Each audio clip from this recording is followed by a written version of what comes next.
Lucas Rochet, bonjour. Bonjour. Merci de nous accueillir ici dans ce tout nouveau lieu. C'est un lieu qui est assez magique, je découvre, c'est le Dame 4 Café. Le Dame des 4 cafés, la Dame des 4 cafés. Est-ce que, puisque vous êtes un habitué de d'après ce que j'ai compris, est-ce que vous pouvez nous expliquer exactement ce titre? Alors, la Dame des 4 cafés, donc, ça fait référence à une position sur le jeu d'échecs, puisque le patron Lionel Selman est un passionné d'échecs. Et donc, ce lieu, c'est un café culturel. C'est le café culturel des Halles. Donc, on peut aussi bien y venir pour boire un verre, pour manger, pour dîner, que pour venir voir des expos et écouter des concerts. Et ça tombe bien parce que justement, vous allez présenter une exposition. Tout à fait, une exposition photographique intitulée Géographie incertaine. Alors avant de parler de l'exposition, je voulais en savoir un petit peu plus sur vous.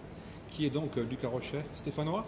Stéphanois, forésien de naissance, donc je suis designer à la base. J'ai fait entre autres parmi mon cursus scolaire donc les Beaux-Arts de Saint-Étienne et j'ai développé tout au long de mon cursus une pratique photographique amateur. Alors je vais vous couper, mais si vous me dites je suis boucher, j'arrive à avoir une définition. Si vous me dites pâtissier, j'ai aussi une définition. Mais designer, j'ai toujours du mal à comprendre ce que c'est. Alors designer, c'est-à-dire que je conçois des objets, des espaces liés à des besoins ergonomiques, utilitaires, que ce soit aussi des besoins spatiaux, ça peut être du design graphique, du design produit. C'est à Saint-Étienne que vous avez appris à l'école du design ou ailleurs? Tout à fait, j'ai fait entre autres j'ai fait la Martinière d'Hydro déjà à Lyon, et puis après j'ai fait l'école supérieure d'art et design basée à l'ancienne manufacture d'armes. Et le fait d'être designer, est-ce que ça vous amène un regard différent sur les photos que vous faites? Et bien justement, j'ai un regard de designer et une pratique de designer à travers la photographie. Et est-ce qu'on peut le définir, ce fameux regard de designer? Parce que moi, quand je regarde une photo, j'ai le regard de Gilles Charles. Mais c'est quoi un regard de designer, quoi? J'avoue que ça fait un peu bête de vous poser ces questions. Mais on est à Saint-Étienne, on parle beaucoup de design, et on se rend compte quand on parle avec la population stéphanoise que personne ne comprend rien au design. Eh bien moi, disons que j'ai une pratique de design d'espace déjà. Donc je suis plus intéressé par l'architecture d'intérieur, l'urbanisme, ce qu'on pourrait définir aussi comme étant le design urbain, et puis tout ce qui est scénographie événementielle. Donc par ma pratique, par mon analyse déjà de designer, j'ai souvent recours à la photographie. Ce recours à la photographie, je le développe aussi en tant qu'amateur, c'est-à-dire qu'au cours de mes balades urbaines, j'essaye toujours de prendre des détails photographiques de façon à les mettre en valeur. Et puis je m'attarde des fois sur des compositions spatiales, des agencements. Et c'est le propre aussi de cette exposition qui est vraiment une promenade urbaine. Vous avez dit le mot scénographie. Est-ce que le mot scénographie, ça veut dire écrire une histoire? Non, enfin, du moins raconter une histoire à travers un agencement spatial. Quand on est designer, on a quelle clientèle, entre guillemets, à qui on s'adresse et qui vous passe des commandes? Alors j'ai aussi bien des privés, donc des personnes qui peuvent être intéressées par la rénovation de leurs biens, que des commandes publiques, puisque là aussi, parallèlement, je bosse pour la scénographie d'une exposition pour la Fête du Livre. Vous pouvez en parler, hein. Je vais vous passer ça sur les réseaux tant qu'on y est. Donc la Fête du Livre qui aura lieu les 14, 15, 16 octobre à Saint-Étienne. Cette exposition là que je présente aux Dames des 4 Cafés sera aussi en résonance avec la Fête du Livre, puisque le Dame des 4 Cafés fait partie du programme OFF, donc vous pourrez bien sûr venir la visiter pendant cet événement stéphanois. Très bien, alors on a parlé un petit peu de vous, on va parler de cette exposition. J'ai bien compris, 15 clichés. 15 clichés. Tous des clichés faits au Canada. À Montréal plus précisément. Je vous dis Canada parce que ma tante est à Ottawa, donc je vous fais un clin d'œil. Comment ça s'est déroulé là aussi? On a l'idée de faire une exposition ou alors on fait des photos et puis un jour on se dit tiens, j'en ai un sacré paquet, je vais faire une exposition? Alors déjà, donc ces photos, elles ont été réalisées pendant mon cursus scolaire. Donc j'étais en première année de master aux Beaux-Arts de la Cité du Design et j'ai fait un Erasmus, donc un échange interuniversitaire au Canada, un peu moins de 6 mois, à Montréal en l'occurrence. Et vraiment, donc c'est une ville que j'ai adoré arpenter, une mégalopole qui peut avoir des similitudes avec notre métropole stéphanoise. Et oui, effectivement, je me suis dit, on va essayer de retravailler ces photos. Si je peux me permettre, lesquelles similitudes? Déjà, les deux sont villes design UNESCO. C'est une ville qui est en renouvellement urbain aussi, qui est beaucoup en travaux, comme Saint-Étienne. On retrouve aussi un engouement pour le design. Donc voilà, on n'est pas sur la même échelle, puisque l'une est une métropole, l'autre est une mégalopole, mais avec des similitudes et des concordances. Et on peut en finir avec le tourisme à Montréal. On parle plus l'anglais ou plus le français à Montréal? Les deux, puisque Montréal est situé déjà sur une île et la partie est est plus francophone, alors que ouest est plutôt anglophone. Pourquoi des clichés seulement en noir et blanc? Alors là, c'est un choix déjà esthétique.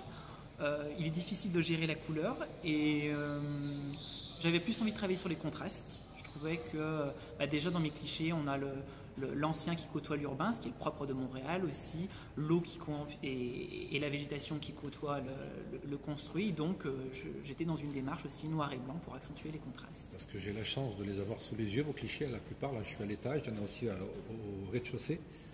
C'est vrai que quand on regarde des portraits en noir et blanc, il y a plus de caractère, on lit plus de choses, j'ai l'impression. Et là, on est dans des paysages. Est-ce que c'est les mêmes rapports ou alors on est complètement différent quand on prend une photo d'un paysage, d'un décor, que d'un portrait? La démarche n'est pas du tout la même. Sur un portrait, on va vraiment se fixer sur la personne, un regard, alors que là, c'est des photographies amateurs de balades urbaines. Et ce qui m'intéressait, c'est plus la composition générale, la composition spatiale, avec certains détails qui pouvaient être davantage mis en valeur. Est-ce que dans cette histoire de noir et blanc, encore une fois, je m'amuse un peu avec les mots, mais est-ce que l'effet neige aussi, cette couleur blanc, elle a une importance? Bien sûr, elle est d'autant plus présente, surtout que les clichés ont été pris aussi bien pendant l'automne que pendant l'hiver. Donc j'ai essayé à chaque fois mettre en valeur la saisonnalité, bien sûr, et puis des détails architecturaux. Comment ça se passe pour faire une exposition? C'est quelqu'un qui vous contacte ou alors c'est vous qui êtes venu ici, qui était demandeur? J'ai toujours l'impression de voir des expositions à cette société. Je me demande toujours qui a fait la démarche. Alors moi j'avais su par l'intermédiaire d'un camarade que le Dame des Quais de Café, qui venait d'ouvrir, je crois que c'était en 2019, 2020 même. C'est à l'ouverture des Halles. Oui, c'est ça. Donc il y a combien, un an tout simplement, donc c'est pas si vieux. Oui. Le temps passe si vite. Oui, mais il y a eu le Covid qui nous a perturbé un petit peu. Tout à fait. Et en fait j'avais su que ils cherchaient des artistes à exposer pendant leur programmation annuelle et culturelle. Et de fil en aiguille, j'avais discuté avec la patronne et puis on avait toujours ce projet de monter une expo ensemble. Et voilà, donc cette année, ça s'est fait à partir de... Les photos sont d'une belle taille. Hein. Comment ça se passe aussi économiquement? Qui paye les clichés, enfin qui paye les agrandissements, qui paye les cadres, qui fait quoi en somme? Alors contrairement à une galerie ici, donc il faut savoir que les gérants ne se prennent aucune commission. Et pour les frais de production, donc en tant qu'artiste, j'ai participé et puis j'ai surtout essayé de mandater des partenaires privés, donc que je remercie sincèrement. Vous avez la start-up stéphanoise Upwilly, les deux associations, donc Rue des Artistes et Art Home, ainsi que la galerie des Curiosités. Et là, les gens qui viennent, ils viennent pour le plaisir ou ils viennent pour vous acheter des toiles? Enfin, je ne sais pas si on peut dire des toiles, plutôt des photos d'une belle taille. Les deux, puisque l'idée c'est vraiment de montrer au public ce dont je suis capable, et puis bien sûr chaque cliché est aussi mis en plus, vente. l'avantage que c'est pas une peinture, hein, c'est une photo, donc vous pouvez la reproduire à l'indéfini. Chaque cliché est quand même limité à 10 exemplaires. Ouais, 10 exemplaires. Voilà. Si j'arrive à le 11e, j'ai pas droit. Alors. Eh ben non, malheureusement. C'est une condition. C'est ce qui justifie aussi la valeur de chaque cliché. L'exposition, elle commence quand alors? Elle commence demain, donc à partir du mardi 4 octobre. Le vernissage est ce vendredi 7 octobre à partir de 18h30 avec un petit concert. Et puis elle durera jusqu'au 18 décembre. Est-ce que vous travaillez sur d'autres projets? Oui, en tant que designer, donc j'ai bien sûr un projet scénographique pour la fête du livre. Et puis je suis toujours à l'affût de nouvelles collaborations artistiques, donc que ce soit pour des expos photos ou d'autres projets. Alors je suis un petit peu déçu, on vient pour parler d'une exposition de photos et je vois que vous n'avez même pas un appareil photo. Pas aujourd'hui, c'est vrai. Après, il faut savoir que ces photos qui sont exposées ont été intégralement réalisées avec mon téléphone. Ah, c'est des photos de téléphone en plus. C'est des photos de téléphone. Donc, comme quoi le monde a changé. Hein. Voilà, quand on voit la qualité des photos. C'est ça. Un simple petit appareil peut faire de très bons résultats. Est-ce qu'on a un mot à ajouter pour terminer? Pareil, les photos, l'exposition, elle s'adresse à tout le monde finalement, il n'y a pas d'âge, hein. Aussi bien les petits, les grands, les âgés, les moins âgés, les femmes, les hommes. Tout à fait. C'était le but aussi de faire une expo dans un café, c'est un lieu populaire donc, qui brasse comme vous dites, hein, des personnes de 7 à 77 ans, et finalement, c'était de s'adresser à un public aussi varié. Et toujours pour rester dans l'humour, parce qu'on ne veut jamais être léger, même si on fait les choses avec sérieux, est-ce que vous n'êtes pas tenté de faire 15 clichés de Saint-Étienne et d'aller les exposer à Montréal? Pourquoi pas? Ça serait un bon échange finalement photographique et artistique. On a fait le tour, je disais, il y a un mot à rajouter? Non, venez, je vous attends nombreux au vernissage vendredi, du coup, à partir de 18h30. Lucas Rochet, merci beaucoup. Merci à vous. Et puis j'aimerais juste, pour conclure, vous dire merci parce que j'ai remarqué sur les réseaux, vous êtes souvent présent, vous m'envoyez souvent des choses et vous êtes toujours extrêmement poli. J'ai reçu des mails toujours très très polis et j'ai aimé ce côté poli. C'est pour ça que je vous ai contacté parce que je voulais faire quelque chose avec vous.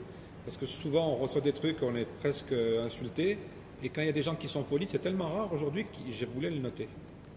Merci, c'est toujours agréable d'avoir des échanges chaleureux entre Stéphanois. Je suis toujours sincère. Au plaisir et puis à vendredi alors. À vendredi.